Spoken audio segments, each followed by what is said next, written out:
सुप्रभात प्यारे बच्चों, मैं आपकी हिंदी की अध्यापिका टैगोर बाल निकेतन पब्लिक स्कूल से आज आपको कक्षा 7वीं हिंदी व्याकरण से पाठ 4 शब्द विचार के प्रश्नोत्तर के बारे में इस वीडियो के माध्यम से समझाऊंगी। आइए जानते हैं हिंदी व्याकरण से पाठ 4 शब्द।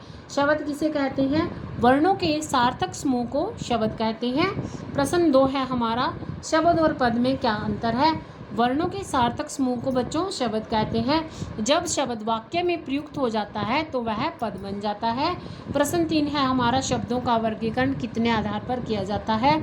शब्दों का वर्गीकरण बच्चों 4 आधार पर किया जाता है। उत्पत्ति के आधार पर, रचना के आधार पर, प्रयोग के आधार पर और अर्थ के आधार पर। सबसे पहले उत्पत्ति के आधार पर शब्द के कितने भेद होते हैं? उत्पत्ति के आधार पर बच्चों शब्द के 5 भेद होते हैं। तत्सम शब्द, तद्भव शब्द, देशज शब्द, विदेशज शब्द, संकर शब्द। तत्सम शब्द, जो शब्द संस्कृत भाषा से ऐसे ही हिंदी में प्रयुक्त किए जाते हैं उन्हें तत्सम शब्द कहते हैं। जिन शब्दों में संस्कृत भाषा से जो शब्द हिंदी में कुछ परिवर्तन के साथ प्रयोग किए जाते हैं उन्हें तद्भव कहते हैं। जैसे दुग्ध, दूध। दुग्ध जो क्या है संस्कृत भाषा से है और जो तद्भव है में वह दूध बन चुका है। देशज, जो देसी भाषाओं में यूज किए जाते हैं शब्द। विदेशी, जो विदेशी भाषाओं से आए हैं। और संकर शब्द क्या होते हैं? जो दो भाषाओं के मिलकर बने हैं। संकर, दो भाषाओं के मेल से बने शब्दों को हम संकर शब्द कहते हैं। आगे है हमारा, रचना के आधार पर शब्दों को 3 भेद होते हैं।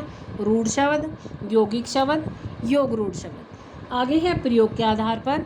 प्रयोग के आधार पर बच्चों शब्दों के 2 भेद होते हैं, विकारी शब्द, अविकारी शब्द। जिन शब्दों में लिंग, वचन, कारक, काल आदि के कारण कोई परिवर्तन होता है उन्हें विकारी कहते हैं और जिनमें परिवर्तन नहीं होता उनको अविकारी शब्द कहते हैं।